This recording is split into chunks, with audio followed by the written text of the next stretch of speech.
हाँ जी, तो मैं आपको अब करवा रही हूँ Bayes theorem. Bayes theorem, Bayes theorem क्या है बेटा?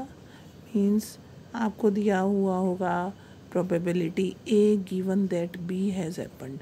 आपको निकालना होगा what is the probability of B given that A has happened. इसके लिए मैं एक एग्ज़ाम्पल ले रही हूँ, इजी एग्ज़ाम्पल लेके समझाऊंगी। उसके बाद तुम्हें हो सकता है तो थ्योरम और थ्योरम का प्रूफ करवाऊंगी। मुझे जहाँ तक आइडिया है थ्योरम के प्रूफ तुम्हारे एग्ज़ाम में आते नहीं हैं। एक फैक्ट्री है, ठीक है, बोल्ट फैक्ट्री है, नट बोल्ट बनाती है। जैसे नट बोल्ट जब फैक्ट्री बनाती है ना, कई नट फिट होते हैं और कई नट फिट नहीं होते हैं। तो उसके पास 3 मशीन्स हैं। एक मशीन है M1 मशीन अपना प्रोडक्शन कर रही है, M2 मशीन अपना प्रोडक्शन कर रही है और M3 मशीन अपना अलग अलग तीनों मशीन कुछ ना कुछ प्रोडक्शन कर रही हैं। मीन्स M1 और M2 और M3 तीनों ही नॉन एम्प्टी हैं, मतलब कम से कम एक सिंगल प्रोडक्शन तो इनका हो रहा है। तो यहाँ पर हम इसको लिख देते हैं they are non empty. First चीज़ ये है। दूसरा, M1 M2 का जो इंटरसेक्शन है वो 5 है, ठीक है। M2 M3 का इंटरसेक्शन 5 है, मतलब ये डिसजॉइंट है सब लोग, ये सब डिसजॉइंट सेट्स हैं। थर्ड कि कंपनी का जो टोटल माल है, टोटल प्रोडक्शन है M1 M2 M3 से ही बन रही है। मीन्स M1 M2 M3 तीनों का यूनियन कर दें तो पूरा का पूरा सैम्पल स्पेस आ जाता है। तो कोई अगर ये 3 प्रॉपर्टी अगर कोई फॉलो करता है, कोई भी सेट अगर ये 3 प्रॉपर्टी फॉलो करता है, that each event is non empty. हो सकता है मैंने ये लाइन ठीक ना लिखी हो। And all the any two events are disjoint sets, means उनमें कोई कॉमन नहीं है और इनका अगर यूनियन कर दें तो पूरा का पूरा सैम्पल स्पेस बन जाए। ये हमारा पूरा का पूरा सैम्पल स्पेस है। ये S को यहाँ पर जो तुम्हारी बुक में ओम लिखा जाता है, ओम and sample space are same. तो दिस इज़ कॉल्ड पार्टीशनिंग। तो हम ओम की पार्टीशनिंग कर दी M1 M2 M3 में। ये मैंने बीच में तुम्हें पार्टीशनिंग करवा दिया कि पार्टीशन होता क्या है। तो अभी बेस थ्योरम चल रही है। बेस थ्योरम क्या करेगी? अब हमने एक अब ये M1 है, जो है M1 कंपनी का 25% जो है प्रोडक्शन M1 मशीन करती है। तो probability that A screw will come from M1, A bolt will come from M1 is 25%। तो 1/4 जो प्रोबेबिलिटी है ये गिवन है। Probability if a screw is taken at random and it will come from machine M2, it is given as 35%। तो मैं यहाँ clearly 35/100 ही लिख रही हूँ। और प्रोबेबिलिटी ऑफ M3 जो है क्वेश्चन में गिवन है कि इट इज़ 40%, तो मैं यहाँ 40/100 ही लिख रही हूँ। तो ये हमें गिवन है और ये हमें पता है, ये हमें मालूम है कि एक मशीन अगर M1 मशीन है तो अगर वो M1 मशीन से बना है और तो उसके डिफेक्टिव होने के चांसेस जो हैं 5% है। ये क्वेश्चन में दिया हुआ है। Probability that the bolt will be defective if it is produced by M1 is 5%। Probability that the bolt is defective if it is produced by M2 is 4%, and probability of defective product if it is made by machine M3 it is given as 2%। ठीक है। तो अब question क्या है? अब क्या किया आपने? सारे जितने भी प्रोडक्शन था उन सब के बोल्ट को मिक्स कर दिया। 100 बोल्ट्स प्रोडक्शन हुए मान लो और 100 के 100 मिक्स करके रख दिए। अब उसमें 100 बोल्ट्स में आपने एक सर्वे हुआ, बाहर से एक बंदा आया, उसने एक बोल्ट को उठा लिया और वो निकल गया defective. Now my question is what is the probability? ये बोल्ट तो आ गया आपका defective, given that it is defective, ये कंफर्म हो गया है। उठा लिया उसने एक बोल्ट और उसको देखा वो डिफेक्टिव नहीं है। Given that it is defective, what is the probability that it came from machine M1? So this is the Bayes theorem.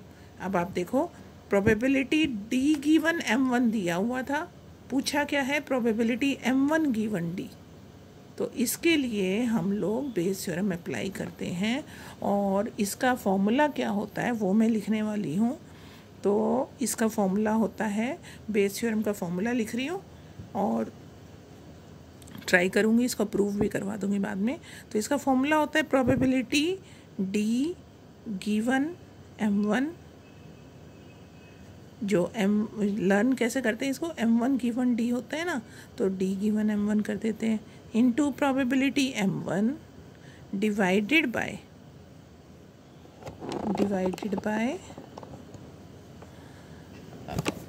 Just that, हाँ जी ठीक है, divided by.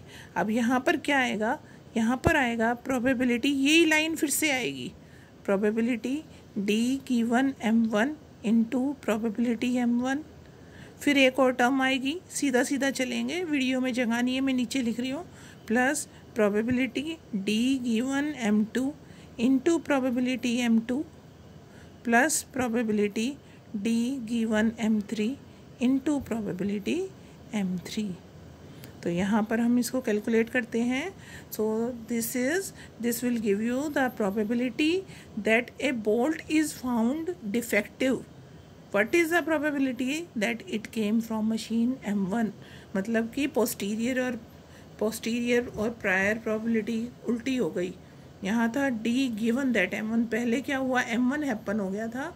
What is the probability that it is defective, तो यहाँ 5% दिया हुआ था, उल्टा पूछ लिया।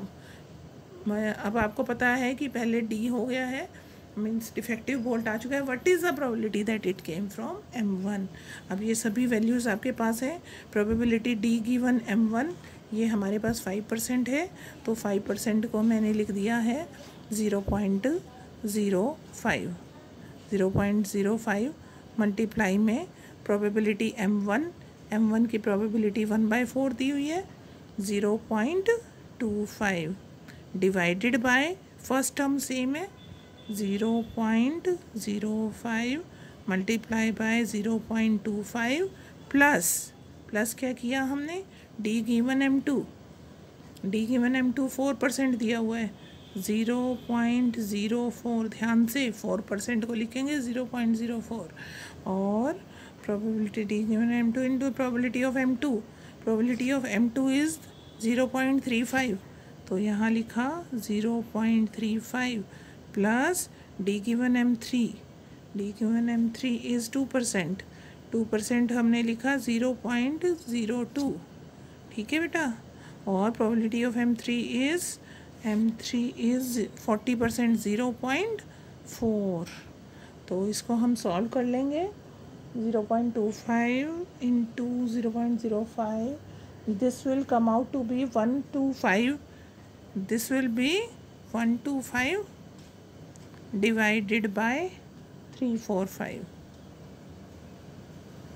125 divided by 345, this will be your answer, 25/69, this will be your answer. Now homework is, जैसा कि मैं हर क्वेश्चन में एक होमवर्क देती हूँ, आपको होमवर्क है find the probability if a bolt is found to be defective, what is the probability that it came from m2 machine? This is your question. Next question is, what is the probability that it came from m3 machine? So this whole is your question. और ये तो confirm है ही कि वो जो defective अगर bolt है या तो वो m1 ने बनाया होगा या m2 ने या m3 ने, तो इन तीनों का सम 100% आना चाहिए। तो अगर आप ऐसे भी कर सकते हो कि m1 का आंसर मैंने आपको दे दिया 25/69, m2 का आंसर आपका आ जाएगा 28/69, ये आंसर आएगा, इसका मैं आपको आंसर बता रही हूँ। तो नेचुरल सी बात है, आप क्या करोगे कि इन दोनों को सम कर दोगे, 25 25 50 और 3 53, तो 7 और 9 16, 16/69 इसका आंसर आ जाएगा। 1 में से सब्ट्रैक्ट कर दो इन दोनों के सम को, अगर 1 में से सब्ट्रैक्ट करोगे तो m3 का ही आ जाएगा। वैसे m3 का आप अपने आप से निकाल भी सकते हो। So this is example of Bayes theorem. अब मैं आपको बेस थ्योरम करवाने जा रही हूँ नेक्स्ट वीडियो में।